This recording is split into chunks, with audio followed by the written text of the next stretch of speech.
Bom dia a todos, aqui é Remo Noronha do curso Matrix, onde você aprende o que é determinante. Vamos aí ter uma aula, na minha opinião, super legal, que é a formação de imagens para espelhos esféricos e especificamente para o espelho côncavo. Bem, pessoal, tem pré-requisito aberto para essa aula. O pré-requisito básico é a aula que eu publiquei ontem, tá? A aula que você vai lá, entra aí no canal, se por acaso você não assistiu, assista, para a gente poder entender os conceitos iniciais sobre formação de imagens de espelhos esféricos, e lá também eu explico como é que forma a imagem em um espelho convexo, que é um caso só. Já o espelho côncavo, ele tem diversas possibilidades de formação de imagens. Legal? Então, eu posso colocar o objeto aqui, ó, além do centro óptico, eu posso colocar ele no centro óptico, eu posso colocar ele entre o centro óptico e o foco, posso colocar sobre o foco ou entre o foco e o vértice. Então, 5 casos, beleza? E cada um vai ter formação de imagem com algumas peculiaridades diferentes, que é só seguir o raciocínio aqui que vocês vão ver que não é nada demais, beleza? Então, lembrando que quando você forma a imagem, aonde a luz se cruza, a imagem real, ou aonde a projeção do raio de luz se cruza, que forma uma imagem virtual. Cabe aqui dizer o seguinte, ó, a gente tem que tomar cuidado que a palavra virtual está sendo usada demais para a ideia de computação.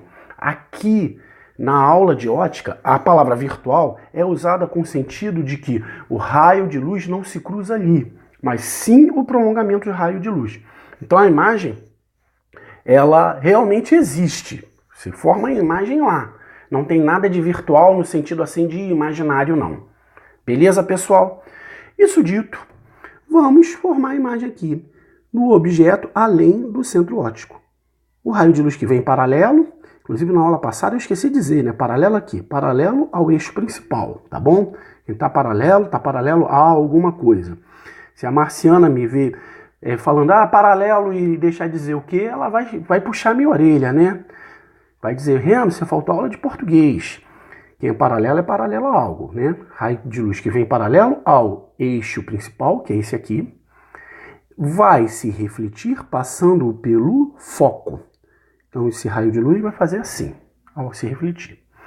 E o raio de luz que toca no vértice faz aquele efeito que é comum ao espelho plano, que é o raio de incidência ter o mesmo ângulo que o raio refletido. Beleza? Em relação à reta normal, que aqui é o próprio eixo óptico. Beleza? Então, onde é que você vai formar a imagem? Ó, aqui, ó, aonde o raio de luz se cruza. Então, a sua imagem vai ficar aqui, ó. Belezura pura. Agora é a hora que eu troco de caneta. Não preciso mais da caneta retinha, preciso dela para escrever. Tá ela aqui. Então, isso aqui é a minha imagem. Legal? Vamos lá às 3 características que me interessam. Primeiro, ela é real ou é virtual? O raio de luz está se cruzando aqui de fato? Sim. Então, é uma imagem real. Bem, ele está de cabeça para cima ou de cabeça para baixo? Ó, o O está apontando para cima, o I está apontando para baixo. Então, eu tenho uma imagem invertida. Legal? E outra coisa, tá vendo que o tamanho do O é bem maior do que o tamanho do I? Beleza? Então, uma imagem menor. Tranquilaço, pessoal? Vimos aí como é que se forma a imagem para um espelho côncavo quando eu coloco o objeto, melhor dizendo, além do centro óptico. Vai formar a imagem real, invertida e menor.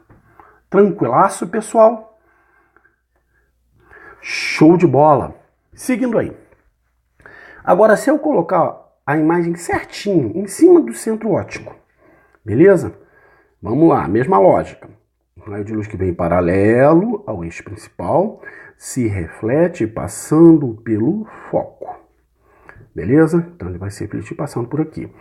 O raio de luz que bate no vértice, ele vai se refletir fazendo um ângulo de incidência igual ao ângulo de reflexão.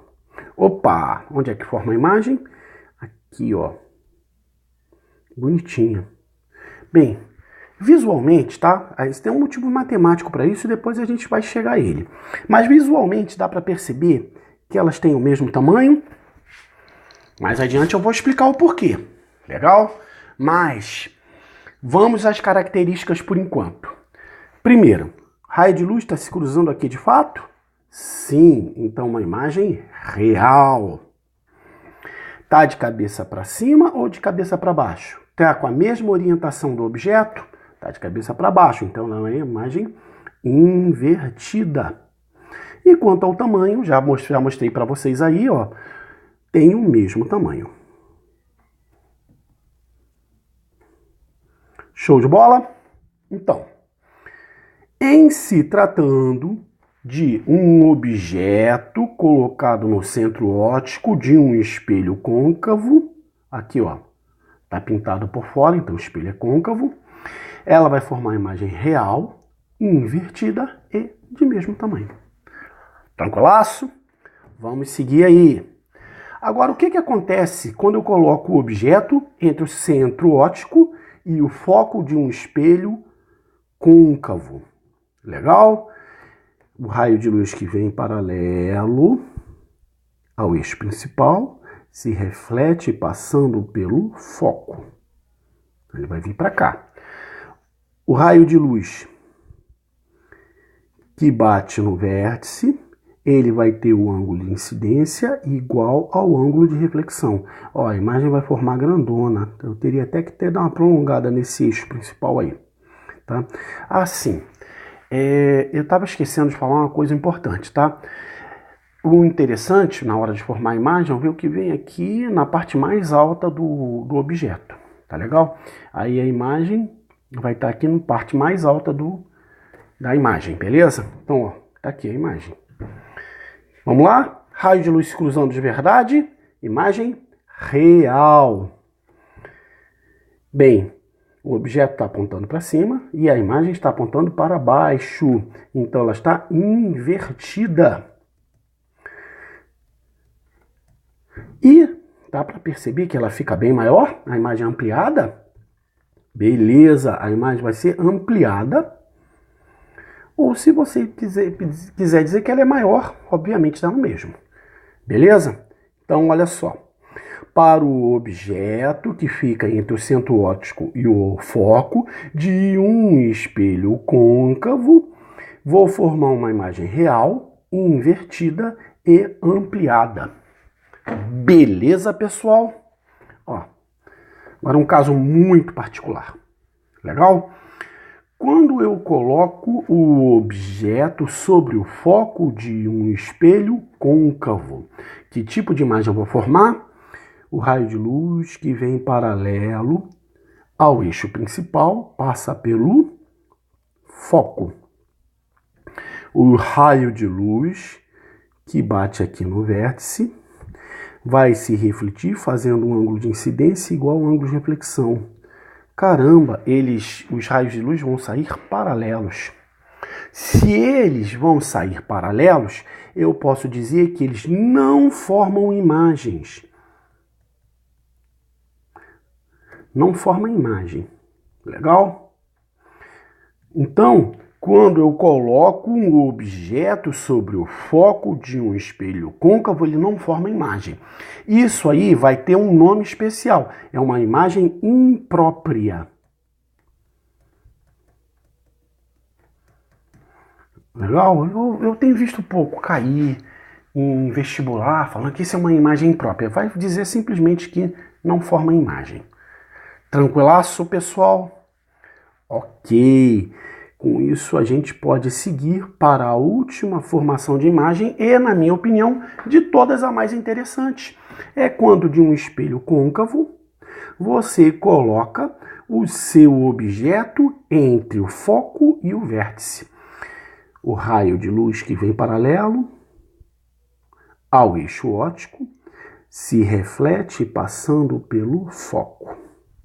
O raio de luz que bate no vértice faz um ângulo de incidência igual ao ângulo de reflexão. Então, eles aqui, do lado esquerdo do meu espelho, né, do lado côncavo do espelho, ele não forma imagem. Caramba! Então, você vai dizer que é imprópria? Não, porque conforme ela está abrindo, se eu prolongar... Deixa eu ver se eu consigo prolongar bonitinho aqui, ó. Os raios de luz vão se encontrar aqui do outro lado.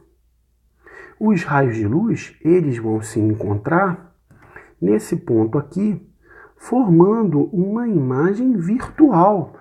Por que é virtual? Ela é virtual porque não vai formar imagem do cruzamento do raio de luz, mas sim do prolongamento. Legal? Então, seguindo aí, que tipo de imagem eu vou formar? Primeira, que você está vendo que o raio de luz não passa nesse ponto, mas sim o prolongamento do raio de luz. Então, eu vou ter uma imagem virtual, semelhante a de um espelho plano. Ó, o objeto está apontado para cima, a imagem está apontada para cima. Então, ela é imagem direta. Ou direita. Legal? Desculpa. E ela é maior, é uma imagem ampliada. Beleza? Então, quando você coloca um objeto entre o foco e o vértice, você vai formar uma imagem virtual direita e ampliada. Pessoal, aonde isso é útil? Bem, se você já foi no dentista esse ano, né? Lembrando que é bom dar um pulinho lá a cada 6 meses, aquele espelhinho do dentista, ele é um espelho côncavo. E ele coloca o seu dente bem próximo ali, para poder ter uma imagem ampliada, poder enxergar direitinho. Você também usa, e principalmente as meninas, né? Usam para poder fazer maquiagem. Então você, aquele espelho que vai fazer lá, colocar aquela maquiagem que escurece o olho, que as meninas ficam lindas e tudo mais, ela é ampliada porque elas vão estar trabalhando com espelho côncavo. Onde é que vão colocar o olho aí para poder ver ele ampliado entre o foco e o vértice. Beleza? Então, recapitulando. Um objeto entre o foco e o vértice de um espelho côncavo vai formar uma imagem virtual direita e ampliada. Beleza, pessoal? Com isso, a gente se despede, deixando, como sempre, aquele abraço.